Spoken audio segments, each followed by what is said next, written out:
This video is sponsored by DistroKid. Hey, what's going on, everybody?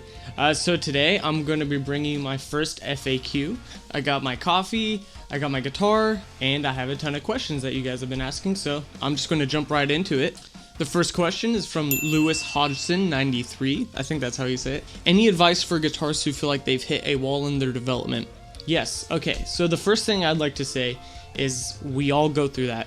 I've gone through that. I still go through it. I went through it yesterday. And everybody I know runs into this wall where they feel like they've maxed out. For me, what's really helped is just being very proud of how far I've gotten with my instrument. And I would say same for you. Just be stoked that you learned how to do this scale or this chord, and you've reached a level that some people won't.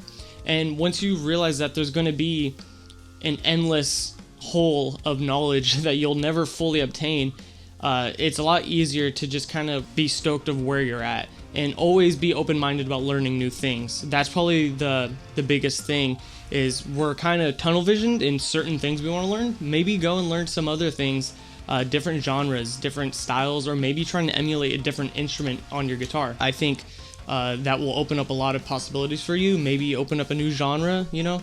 It's always something that you can mess around with. So hope that helped. And next question. I'm trying to make my own EP, but I'm struggling a lot with my guitar tone and mix. Are you helped by someone to do the mixing and mastering of your songs, or do you do it yourself? I'm asking this question because I think that it's hard to consider the creative part and the engineering part at the same time. Yeah, that's a huge issue, especially nowadays, is as guitarists or musicians in general, we kind of have to be a jack of all trades thing, you know? For instance, I have to shoot my own videos, and then simultaneously you also have to be good at your instrument, or you want to be good at least, and it is frustrating at times. To answer your question, if I do it myself, for my solo work, yeah, I do that myself. I mix it, I master it. With that being said, I don't touch any of artificial language stuff when it comes to the mixing or mastering. I only record a good amount of it, but I do not mix and master that stuff. I guess it's because I'm messing with other people's music at that point, and not just my own, so I don't want to be the reason that the mix sucks or anything. So we handed it off to Jamie King for our last record, and he did an amazing job on Now We Sleep. So, you know, just try and learn as much as you can when it comes to shooting videos, mixing and mastering. There's tons of stuff on YouTube, plenty of tutorials. That's pretty much where I got my knowledge from, and just asking around, you know, pick up some things here, pick up some things there, and eventually it'll start coming together. So I think you'll be good, dude, and just keep practicing at it. And I do want to bring up my sponsor, DistroKid, which works out because I do get questions a lot of how do I upload my band's EP or music to Spotify or Apple Music. And the answer is you would use a platform such as DistroKid to distribute all your music to these major websites, and it would funnel it into one account. And then there's just a yearly fee of $19.99, as according to other websites where you have to pay per album. And every time you renew, you have to renew every album, which can add up, and then plus they take a percentage. And DistroKid doesn't do that. And if you guys want to sign up, I do have a code down below, and it'll save you 7%. It helps me out, and then it helps you out. So yeah, let's move on to the next question from Gerard Guitar. And I believe that's G. If I remember correctly, I met him at a show. So yeah, I think that's him. Things you wish you knew when you started playing that could have saved you a lot of time. Oh man. If I had to say one thing, it would be honestly just have fun. There was a point where everything was so serious. It was like, try and learn to be the cleanest, try and learn to be the best. But at some point, I forgot to just like have fun and just kind of jam out a little bit and, you know, play with more groove-centric things rather than just trying to shred or trying to be the best there is. An example is with my music. Like, you can tell almost at times it's a little, I guess, kooky sounding because it's heavily inspired by Danny Elfman, who does Tim Burton's music. And it's almost not taking itself too seriously while still being insanely beautiful music that he creates. It's not taking itself too seriously and having a little bit of fun. And that directly inspired me to want to do that with my music. And another example for film is Quentin Tarantino, who's my all-time favorite. And if you really watch his movies, it's like, it's funny, but it's serious, and it's just trying interesting quirky things that just like resonated really well with me. So I wanted to apply that kind of style to my playing, which ultimately just came down to like not worrying about if people are going to like it or not. It's genuinely just playing what you want to play. And that's a very, I guess, cliche answer, screw everybody or whatever. But it really does come down to that, of just ultimately having fun. And when you're having fun, it's a lot easier to progress in your playing, as according to when you're just like, struggling the whole time and trying to get better the whole time, you kind of wear yourself out a little bit. It's pretty hard to name all of them, but that's the first one that comes to my mind. How long should I practice a new technique? So that honestly depends on the person and the technique that you're doing. So for me, I actually have subtle nerve issues. So when I'm playing for too long, I can start feeling it and I go and take a break. And to me, that's my body's way of saying like, you just need to relax. And that's totally fine. For me, when I'm taking breaks, I retain things a lot easier, when I go and clear my head a little bit.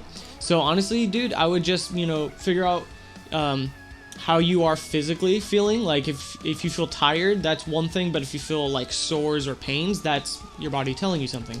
So just take notes of that. And then also figure out what kind of learner you are. Do you learn things when you just like crunch it and go long times, or do you learn it better when you kind of take breaks? Just take into account those things. Next question from Sebastian Ramirez is, what inspired you to incorporate Latin/flamenco style into your songwriting/playing? Cool. I love this question because it ultimately started off, I was a huge fan of Avenged Sevenfold, and they have a song called Sidewinder, and at the end there's this like kind of Latin-y acoustic break, if you will. And I was completely drawn to that, and I always loved it, so I learned it, and I was like, that sounds really cool. And then fast forward, after I've been playing for a while, I eventually went to City College and studied a bit of classical guitar. And at that point, Grisha Gorichev, hope I pronounced that correctly, came and did a masterclass for us. And I was completely blown away. He was literally the best player I've ever witnessed in front of me.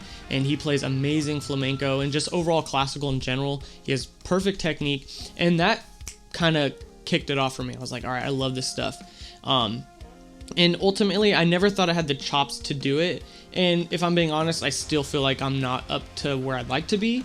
But that's, that's the whole part of the journey in general. But I ultimately would throw it into songs. I have it in some staccato stuff. I have it pretty prevalent in artificial language albums. But it wasn't until recently when I was like, I really love the way that it sounds. I would love to try and blend like modern low gain, I guess progressive guitar with heavier sides of metal with flamenco, because those are things that I just love. And I was like, what would this sound like? And then one night I was watching my favorite Pixar movie, Coco, with Adina, and it totally inspired me to just like, I just jumped out of bed and wrote like and it inspired me to write that riff. It was pretty well received from you guys, and you guys seem to love it. I love it, and I'm just going to try and have fun with it. So yeah, that's pretty much where it started for me. Next question from Carter Smith. Which album have you helped with, whether in writing or production, are you most proud of, and why? I would say, while my latest two releases, Now We Sleep and Coloratura, probably did the best out of all my releases, I would think The Observer from Artificial Language or A Place to Dream by Sincaro were my ultimate, I guess, pretty big accomplishments. Mainly because The Observer took forever to get out, and we put so much work into this, trying to get a vocalist and getting all the members together. And especially the song Turn Off the Pictures off The Observer. I took a section from each song on the album and put it at the end so that they're tied together, and it's like an epic finale. And then we got Shay's lyrics and then tied them together in a way that it kind of had like a different meaning when we put them together. But I'm super proud of that album. What is your album of the year and why?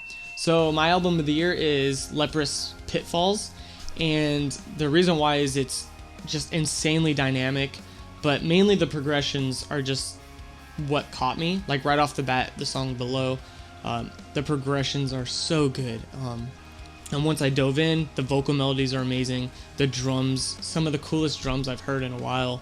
And what's funny is artificial language would get compared to Leprous a lot and say like, oh, like they're obviously taking influence by them.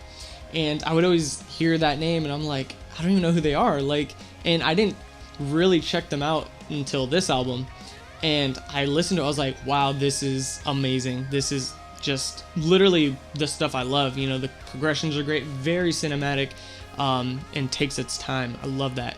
I still don't get the comparisons, like maybe the vocals, but you know, I'm glad that I started listening to them, and yeah, I just love that album. What was something you learned that really opened up your playing ability? There are many things I can probably point to, but the main thing that I guess changed my playing style and helped me a lot was understanding rhythm a lot more. And the way I did that was I started off with Tux Guitar, then Guitar Pro, and once you're like jumping into these programs, you're almost forced to really understand rhythms and how they interact with each other, you know, which ones you like and which ones you don't like. So I would say having a better understanding of rhythm really changed how my riffs and leads came out. And then ultimately just made me feel a little more comfortable as a player when I feel like I have a nice groove and I'm really in the pocket. Next question, how to get out of a rut. And it was like I mentioned earlier, you know, everybody runs into these little ruts, and I still run into them, but there's little tricks that I do to kind of help me get out of them. The first thing to do is just walk away, you know, take a break. That's probably the best thing you can do. Another thing would be to like take inspiration from something other than music. So for me, I take inspiration from movies, and like I was mentioning earlier with Quentin Tarantino, it's more of like a mindset of how, you know, he's having fun with it, and he's doing things that like people say you shouldn't do. You know, you're taking things from other directors and ultimately juxtaposing them to make something completely new. And that was like very eye-opening. I was like, you can do that, you know, almost like rappers do that when they had beats. They take things from other artists and make it something completely new. And I was like, once I realized that, I was like, all right, that kind of changed my mindset and opened a whole new door, because this door was tired and I was having a rut with it. And I went down this door and I was like completely refreshed. It felt like fresh air. And just, yeah, like looking to different things for inspiration completely just changed it for me. So that's my advice for that. How do you develop your original style? That's actually a really tough thing to answer because there's no blueprint for it. For me, what I did, and you know, take this with a grain of salt, because some people might say I just sound like everybody else, while some people may think I have my own sound. So it's really up to you. The way I would do that was just look at your favorite artists. What are the things you like about them? So say you have 5 different artists. You like this dude's rhythm, you like this dude's sense of melody, you like this guy's guitar tone, then you like this guy's composition skills, and then you like this guy's technical aspect. And then from there, you can combine it to ultimately, hopefully, create like a new sound. Because when you just take one thing from here, one thing from there, one thing from there, it generally will create its own sound. A lot of times I'll see comments of like some band releases music, or even my music, and then they'll be like, sounds like this band meets this band meets this band meets this band. My question is like, doesn't that mean that's just a new sound if it just sounds like 5 different bands? But yeah, I think that's the way to do it. Is, you know, that's going to keep you happy because those are things that you like. Those are things that you kind of, you know, get stoked on. So it'll make you play more. It'll draw your ear in more, and then also it'll hopefully develop its own style as you kind of improve on it and, you know, work out the kinks. Will you aid this cue? Yes. What's your favorite guitar? So my favorite guitar at the moment is this guitar. It's a Kiesel Aries. Has beryllium pickups in it, which those are kind of the ones that I'm drawn to at the moment. Let's see, we got a roasted maple neck and fretboard. One of the reasons I really like this is the ash body. It's super light, so when I'm playing live, it's not going to kill me. Like, I'm a tiny person, and the guitar, when it weighs just as much as me, that's a problem. So this actually helps out a lot. But yeah, that's this is a guitar I love right now. Next question is, thinking of an album ever? Would love one. Your sound is dope AF, man. Thank you, first of all. And yeah, I have multiple albums out actually, and that's what's interesting about social media is like people will think that I just post guitar videos and that's it. So yeah, I have multiple albums with my band Artificial Language. We have 2 albums out, and then my solo work I have Place to Hide, Place to Dream, New Places, and then Coloratura. So there's a lot to pick from, and to me, they all have their own sound, but that's up to you to decide. So yeah, go check those out. And then the big question. So, how do I write my music? How do I write my riffs? And that's probably one of the most questions I get about my playing. And I'm hoping that's going to be my next talking video. Is going to be me breaking down a riff and show you guys how you guys can do that for yourself. So, hopefully in like a week or two, depending on how well it goes, because I'm not the best at editing videos, and I'm still trying to get used to this. So, I'm going to try and do it quickly, but I do want to make it, I guess, cool looking to where it's at least catchy but also still informative. So I'm trying to work out those kinks, but I will definitely get something going like that for you guys. Do you have any more plans to work on another JTC guitar pack? It's great to get your perspective. Thank you. And yes, I've talked to the people at JTC and we're planning to do something early 2020, and I'm trying to figure out where I want to go with it, if I want like a lick thing or more of like a riff thing. You know, I still have to work that stuff out because there is a lot of thought that goes into this, because it's a lot of work. So I want to make sure it's something that you guys can benefit from. So yep, I'm gonna do another one. Next question is, I love your flamenco inspired work.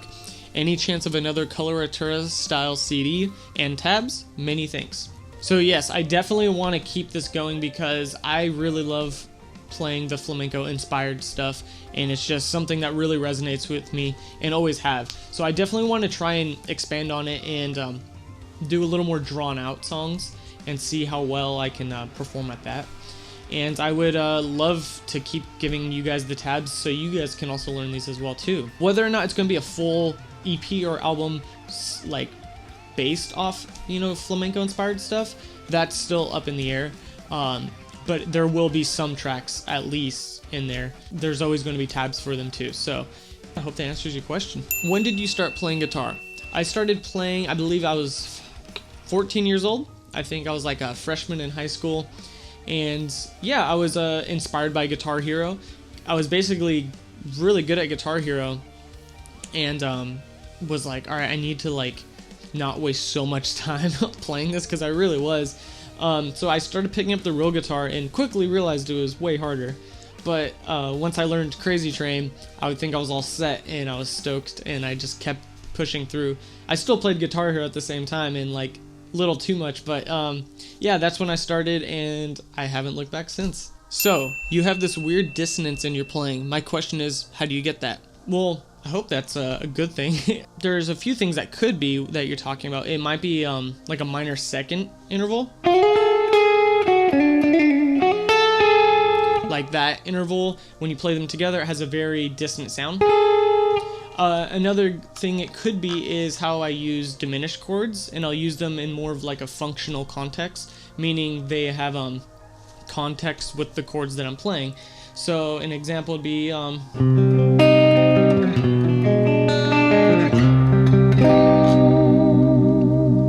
and I'll use diminished chords to kind of get where I need to go, and I like to use them in my licks as well too. So that could be it. If that doesn't answer your question, feel free to shoot me a message or something, and I'll try and clear it up for you.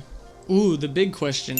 How will you feel at Tech Fest when we find out you've been speeding up your riffs and can't play them? That's a good question. You guys aren't going to find out because I bought the Double Speed 5000 pedal, and this thing is amazing because it speeds up all my playing, and I don't even have to play like at all before you guys go out and get your pitchforks on him. He worked on Now We Sleep. He helped produce it, so he's just messing with me. So if you guys need mixes or you know, engineering done for your albums, hit this dude up. So that was my first FAQ.